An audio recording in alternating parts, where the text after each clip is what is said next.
and welcome back. And our special guest tonight is very special. Is Vanessa from Agoric, and she's in the DeFi space, and it's all about building bridges across the blockchain and everything like that. And Vanessa, welcome to the show. Thank you, Dave. I look forward to speaking with you, and thanks for having me. First and foremost, as this series is all about Web3, talk us through your Web3 wherever you wish to start. Yeah, so thank you for asking. My Web3 journey became started on the more so the investing side. I had heard about Bitcoin and Ethereum, but I was quite busy with other life events in each of those times when they launched. Um, and when I launched my fund, Lattice Ventures, in 2016, by 2017, we saw the boom, and so we decided to dedicate our portfolio, a part of it, to crypto, where we made investments in Blockstack, Filecoin, and a couple of other focused crypto businesses, which are still doing well today, including Stronghold, which has now shifted to a different industry, but was still like a leader in the Stellar community. I then shifted over to Ripple, where I was making investments on their behalf of a team that used to be called Spring. I made 15 investments, which a number of them have done very well, including that of Agoric. And so I invested in Agoric in the seed extension round in 2019, and I decided to come over here full time. Yeah. And what is Agoric's mission before you get further? Agoric, comes from the root word agora in Greek, which means marketplace.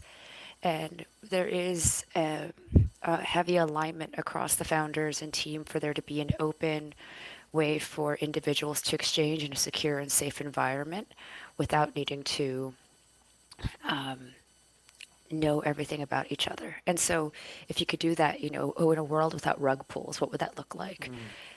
And if you do that, then anyone can interact with each other and there is no separation. So that's a big focus as far as like for all of the technology they're building, which is open sourced and Yeah. aligns well with their values. Yeah, very important. It's open source, and of course today we're focusing on something that Agoric's probably well known for is DeFi. So can you explain DeFi 112? Of course. So DeFi, which stands for decentralized finance, um, is a world where you don't have your bank or any other centralized authority. If you see somebody who says like, "Oh, I'm going to go buy stocks," they usually have to, go under a portal or a Mm. centralized source, which is going to control how much monies they can move in one single time. It's going to limit some of the activities of which uh, stocks or securities that they can buy. In a crypto landscape, you connect a wallet and then you can interact with that protocol. Right. So there's no username. You just have a password for your wallet. It's Mm. very different from what you interact with today. Right. That's very interesting. It's all about cutting out essentially the middleman from day-to-day finances. Yeah, it's been also described even, for some countries that have a bit less reliable economic systems, just as a whole new world and dream because they can literally access their own assets by just memorizing a seed phrase, and no one else can take it from them. And to them, that was the most secure interaction with their monies that they've had in years. Wow, so that's pretty good, especially in like developing worlds like South America, Asia, Africa. That's really fascinating stuff. It's been promising. Yeah, and what are some of the issues facing DeFi today? Uh, so the DeFi landscape, I think, for like any new technology, some of the issues are regulatory, as regulators want to try and define scope and seeing what can be controlled in a new technology comes up. And so I think that's like one thing that is always an issue to sort of pay attention to. Uh, then you also have just sort of like the security and safety. If users, you want to be able to grow a user base to come and interact with the new technology, it needs to be safe. And if people have bad experiences Yeah. from phishing attacks or rug pulls or Mm. different types of attacks that might drain a pool quickly and people lose their funds. I mean, that's part of DeFi, but there could be a safer and more secure way to do it. And so those types of issues are not all, but some we're trying to address with our technology. Yeah. And how are Agoric's products encouraging the creation of a more sustainable economy? Can you say that again? It cut out. I'm sorry. How are Agoric's products encouraging the creation of a more sustainable financial system? Yes, in multiple ways. One is with the infrastructure itself. There has been extensive development to ensure that there is separation of different pieces in the code so that nothing can overstep its authority. And so if you have a transaction with somebody you don't know, there should be no way they should be able to reach your assets in the middle of a trade and not send you back what you need. They've designed it such that you would have to, on each party's side, deposit the assets, and then the contract would then read that the needs and wants are met and then releases them. So that's just at sort of the concept level for offer safety of the smart contract framework. In order for it to become a sustainable economy, we're building the open source software for Interprotocol. Interprotocol is really the bedrock of the economy, where it's a stable token is being created, interstable token, IST, and that's going to be used for payments in the economy for paying for gas fees, as well as can be used as a medium of exchange. And the reason that's important is because as the economy grows, you're going to need this asset to be able to exchange with other people in the economy. Whereas in other networks, they use the staking token for those payments at times. And so you really have this struggle for letting an economy grow when you have the same asset being used for both use cases. Yeah. So in this way, we believe this will be a more efficient way to grow an economy. So you Yeah. have the safety and security of the infrastructure and also the design of the economy in itself.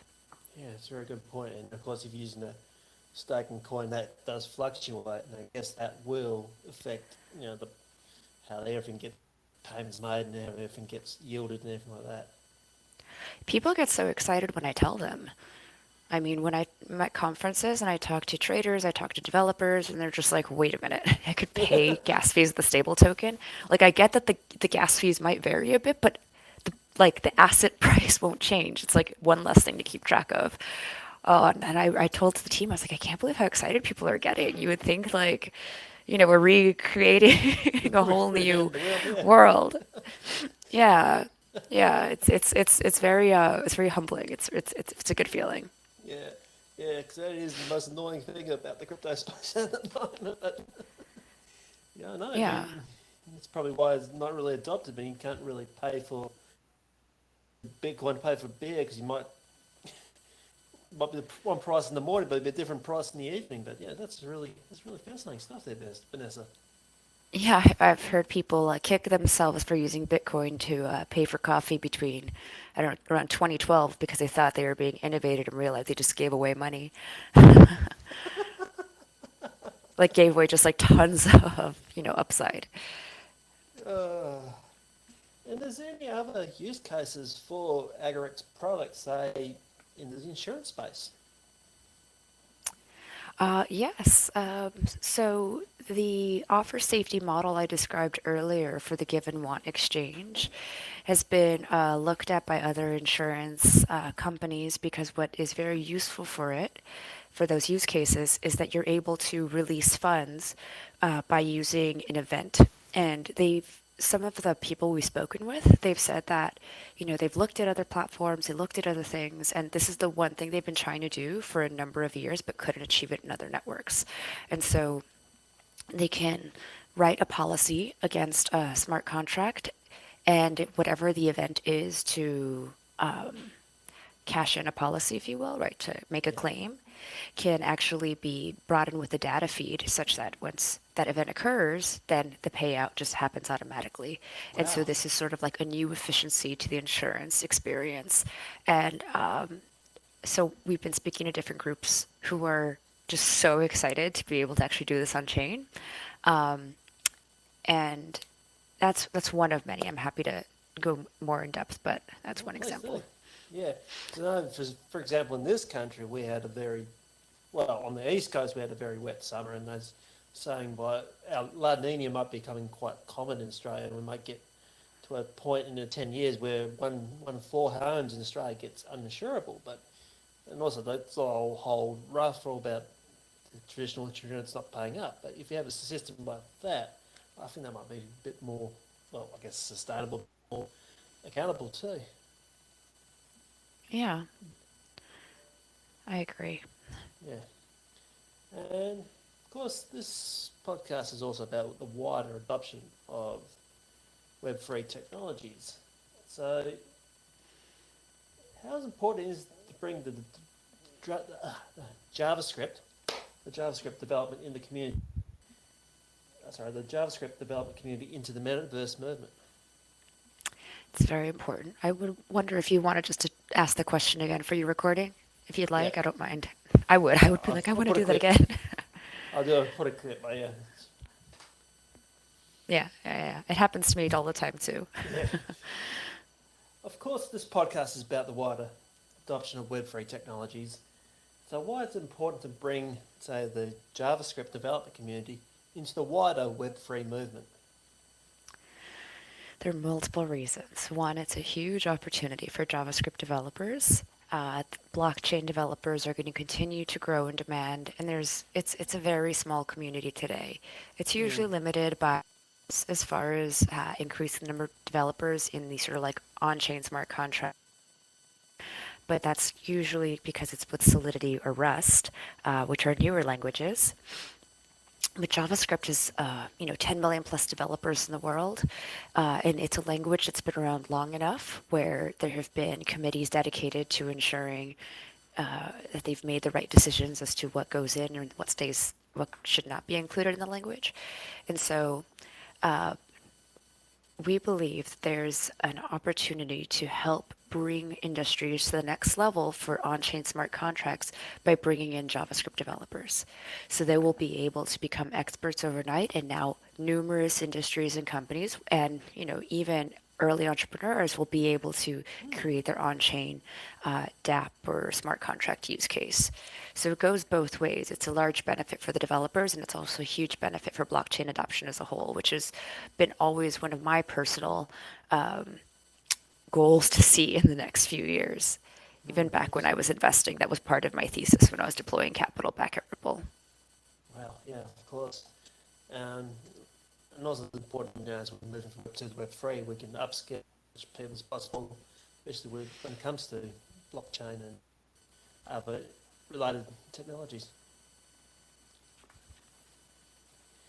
And speaking of years to come, as this podcast is also about the future, how do you see the DeFi space in 5, 10 years?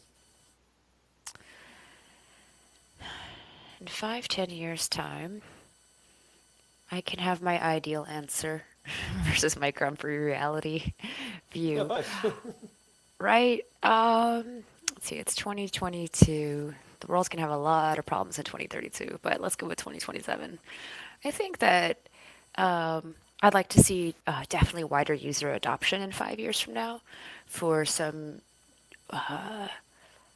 maybe some more novel investment use cases in decentralized finance, where more people can have access to their monies and other upside opportunities that might Mm, be of benefit to them.